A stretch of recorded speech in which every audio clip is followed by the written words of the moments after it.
우크라이나 전쟁 생각 이상으로 길게 이어지는 전쟁에 전 세계는 물론이고 우크라이나까지 전쟁으로 인한 고통에 신음하고 있는데요. 전쟁을 끝내기 위해 토론을 거듭하던 이들이 극적인 결론을 냈습니다. 바로 한국에서 시행되는 유엔 감찰단을 도입해 평화협정을 맺자는 아이디어였는데요. 전쟁 당사자는 물론이고 미국까지도 관심을 보였다고 하죠. 심지어 유엔 감찰단 국가로 한국을 선정 평화 유지를 위한 주요 국가로 한국이 임무를 수행하길 바란다고 하는 상황. 우크라이나에서 대체 무슨 일이 일어나는지 지금부터 자세하게 설명해 드리겠습니다. 야만적인 사건이 우크라이나 전역을 핥히었습니다. 러시아군은 잔혹하게 우크라이나 여성과 아이들을 대상으로 끔찍한 일들을 자행하며 국제사회의 반감을 사고 있는데요. 이 모든 행위들이 조직적이라는 분석이 나왔습니다. 지지부진한 전쟁의 승기를 가져가고 확실한 타격을 주기 위해 우크라이나 시민들의 투쟁 의지를 꺾기 위한 전략이라는 이야기죠. 어린 아이들부터 나이 든 여성에 이르기까지 러시아군이 보인 잔인한 행위를 본 많은 우크라이나인들은 투쟁 의지를 불태웠지만 한편으로는 러시아군에 대한 두려움을 일깨웠습니다. 자칫 잘못하면 러시아군에 의해 끔찍한 일을 당할 수 있겠다는 경각심을 말이죠. 러시아군은 전략적으로 전쟁 범죄를 저지름과 동시에 군사를 가다듬어 전투 방향을 바꿨습니다. 돈바스 지역으로 러시아는 병력을 집중하고 있으며 동부 전선 전체를 러시아가 타격하는 곳이 아니라 일부 지역으로 집중해 병력을 쏟으려는 행동을 보이고 있습니다.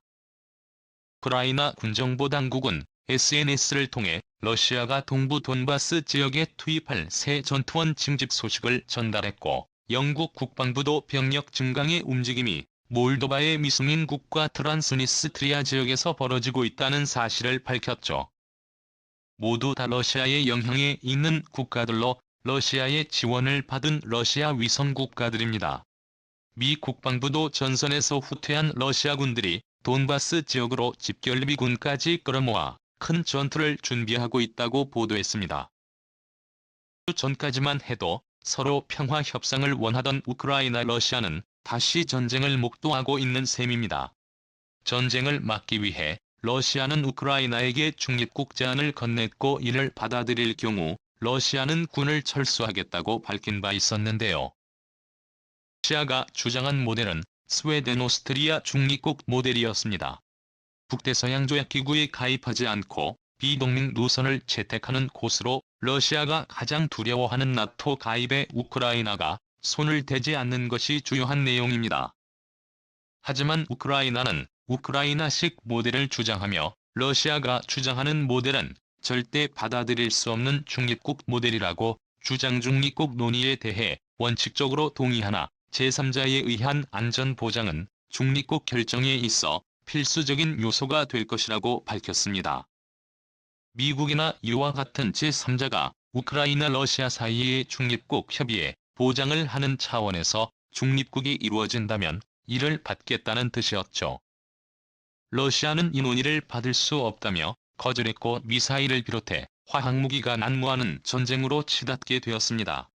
하지만 동맹국들과 러시아 심지어 우크라이나조차도 현 상황을 버티는 것이 어려운 것은 사실입니다. 물자는 물론이고 병력도 모자란 상황에서 제렌스키 대통령은 각국을 대상으로 화상회의를 열며 도움을 요청하는 것이 전부인 상태. 우크라이나 러시아 모두 엔드게임을 바라봐야 하는 상황에서 뜻밖의 아이디어가 등장한 곳입니다.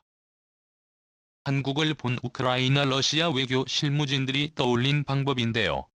우크라이나를 중립국으로 두되 한국처럼 중립국 감독위원회를 두자는 의견이었죠. 6.25 전쟁 당시 북한은 한국을 향해 기습 침입을 감행하며 파죽지세로 부산까지 밀고 들어왔습니다. 하지만 유엔군이 한국에 들어오면서 북한군은 다시 패퇴하기에 이르렀고 북한으로 다시 쫓겨나게 되었는데요. 유엔군 사령부는 유엔 안전보장이사회 결의로 6.25 전쟁 당시 북한의 불법 침공으로부터 대한민국을 방어할 목적으로 만들어진 곳입니다. 유엔 창설 이래로 유엔군이라는 이름으로 창설된 유일한 다국적 연합군이죠.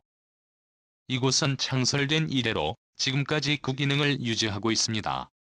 휴전선이 생겨나고 판문점을 비롯해 북한과 한국 사이의 경계가 확립되면서 유엔사는 북한의 행동을 감시 및 견제하는 인물로 그 성격이 변화했습니다. 다국 적군을 통솔하는 자리에서 북한을 감시하는 임무를 지닌 단체로 변화했죠. 성격이 바뀐 곳은 하나도 있는데요. 바로 중립국감독위원회입니다. 유엔사 하부 조직에는 중립국감독위원회가 존재합니다. 정전협정 401조에 따라 남북 간 분쟁 방지 및 조절을 위해 판문점 공동경비구역이 설치된 곳으로 정전협정이 잘 지켜지고 있는지 감시하는 단체죠. 유엔군 사령부가 선정한 2곳의 중립국과 북한이 선정한 2개의 중립국, 총 4개의 국가에서 파견한 병력이 정전협정을 잘 지키고 있는지 확인하며 감시하는 것이 이들의 원래 임무였습니다. 유엔이 선정한 스웨덴, 스위스와 북한이 임명한 폴란드, 체코슬로바키아가 그 임무를 맡았죠. 그러나 동유럽 사회주의 정권들이 하나둘 무너지는 가운데 북한이 중립국을 지정했던 체코슬로바키아는 체코와 슬로바키아로 분리 중립국감독위원회의 역할을 할 수 있는 상황이 아니었습니다. 폴란드 역시 북한의 요청 거부로 결국 스웨덴, 스위스 군인들만 중립국감독위원회의 임무를 수행할 수 있게 되었습니다. 기존보다 축소되었지만 조직은 임무를 성실히 수행했는데요.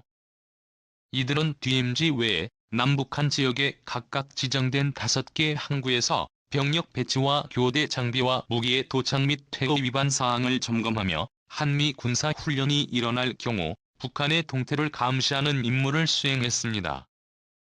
철저하게 보고와 관찰의 임무를 수행하고 있죠. 우크라이나와 러시아 외교부서에서 중립국감독위원회를 떠올린 것은 실제 한국에서 무리 없이 잘 사용되고 있는 시스템이었고 북한이 이 조직을 굉장히 걸끄러워한다는 점 때문이었습니다. 이 조직이 효과적으로 영향을 미친다는 강력한 증거죠. 아이디어에 감명받은 우크라이나, 러시아 양국은 중립국으로 지정된 장소에서 감시 인원을 차출 유럽식 중립국감독위원회를 만들어 우크라이나가 중립국으로서 소임을 다하고 있는지 정기적으로 감시하고 이에 대한 보고서를 제출하기로 틀을 잡았습니다.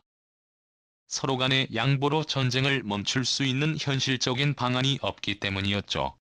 미국 역시 이 아이디어에 찬동하는 모습을 보였습니다. 은 나토의 개입 여부가 입방아에 오르며 전면전으로 비화될 가능성이 높은 상황에 미국 역시도 병력 투입을 원치 않았기 때문이죠. 중립국감독위원회 주관의 협정만 잘 체결된다면 전쟁을 종식하고 러시아와의 대치 상황을 종료할 수 있습니다.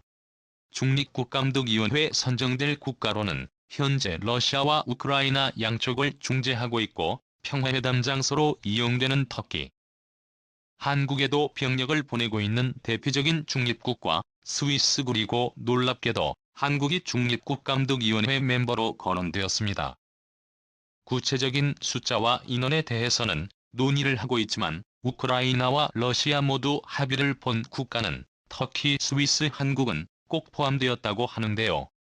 사실 한국이 포함된 것은 이례적인 일이라 할 수 있습니다. 정전협정이 아직도 지켜지고 있고 판문점을 비롯한 경계병력이 아직도 한국에 있는 상황에서 한국의 참가는 의미가 있죠. 사실 한국은 오랜 시간 중립국감독위원회 운영 방식을 체험했기에 이에 대한 노하우를 다른 국가보다 더 많이 가지고 있다는 점에서 한국 참여는 실무적으로 유용할 수밖에 없습니다. 게다가 한국은 과거에 비해 유엔 평화유지군에 병력을 보내며 6.25 전쟁 당시 국제연합군으로부터 받은 도움을 돌려주는 유일한 국가로 개발도상국에서 선진국으로 발돋움해 여러 국가들에게서 신망을 받고 있어 중립국감독위원회 멤버로 누구보다도 적합한 국가라 할 수 있죠. 또한 우크라이나와 러시아 양국 모두에게서 호감을 받는 국가입니다. 전쟁이 나기 전 한국은 러시아와 좋은 관계를 유지하며 불금 사업은 물론이고 각종 이권에 대해 논의를 하던 사이로 한국 기업들이 러시아에 많이 진출할 정도로 우열을 타줬습니다. 삼성과 LG 등 첨단 제품은 물론이고 도시락과 같은 식료품에 이르기까지 러시아는 한국의 도움이 없으면 굶어 죽는다고 할 정도로 전쟁 직전까지만 하더라도 한국과의 협력에 열의를 보였던 국가였습니다. 우크라이나 역시 한국을 본받고 싶다며 대놓고 친한 행보를 보였죠. 젤렌스키 대통령이 한국을 모델로 우크라이나를 성장시키겠다고 말했고, 최근 한국을 향한 화상연설에서도 한국의 지원에 감사한다는 말을 남길 정도로 한국에 대한 애정을 드러낸 바 있었습니다. 한국은 우크라이나 민간 물품 지원에 대해서 누구보다도 빠르게 지원을 주었고, 심지어 영권까지 우크라이나로 들어가 같이 싸우는 행보를 보여주며 한국은 우크라이나와의 좋은 인연을 이어갔죠. 그렇게 양국에 믿을 수 있는 국가로 한국이 꼽힌 곳입니다. 실제 운영 방식과 어떻게 일을 해야 하는지 잘 알고 있고, 우크라이나 러시아 양국의 신뢰를 받고 있는 국가이기에 중립국감시위원회 멤버로 가장 적합한 국가라는 평가를 들은 것이죠. 몇십 년 전만 해도 아무것도 없는 폐허의 국가에서 이제는 국제관계에서 어떤 국가보다도 더 신뢰를 받는 국가로 도약하게 된 한날로 늘어나는 위상에 한국의 국제적 위치는 다른 국가와 비교도 할 수 없을 정도로 상승하게 되었는데요. 오는 한국이 중립국감독위원회에 포함된 것에 불만을 표출 오히려 자위대를 보유하고 있고, 평등한 법을 준수하려는 일본이야말로 우크라이나 러시아 양국 간 평화를 이끌어낼 국가라고 주장했는데요. 러시아의 강력한 반대와 더불어 우크라이나의 진중한 발언 때문에 이는 허사로 돌아갔습니다. 일본은 오히려 이 발언으로 인해 국제사회에서 화를 입게 되었죠. 한국의 놀라운 발전에 박수를 보내며 앞으로 세계 평화를 이끄는 자리에 한국이 중요 역할을 맡길 바라겠습니다. 시원 주셔서 감사합니다.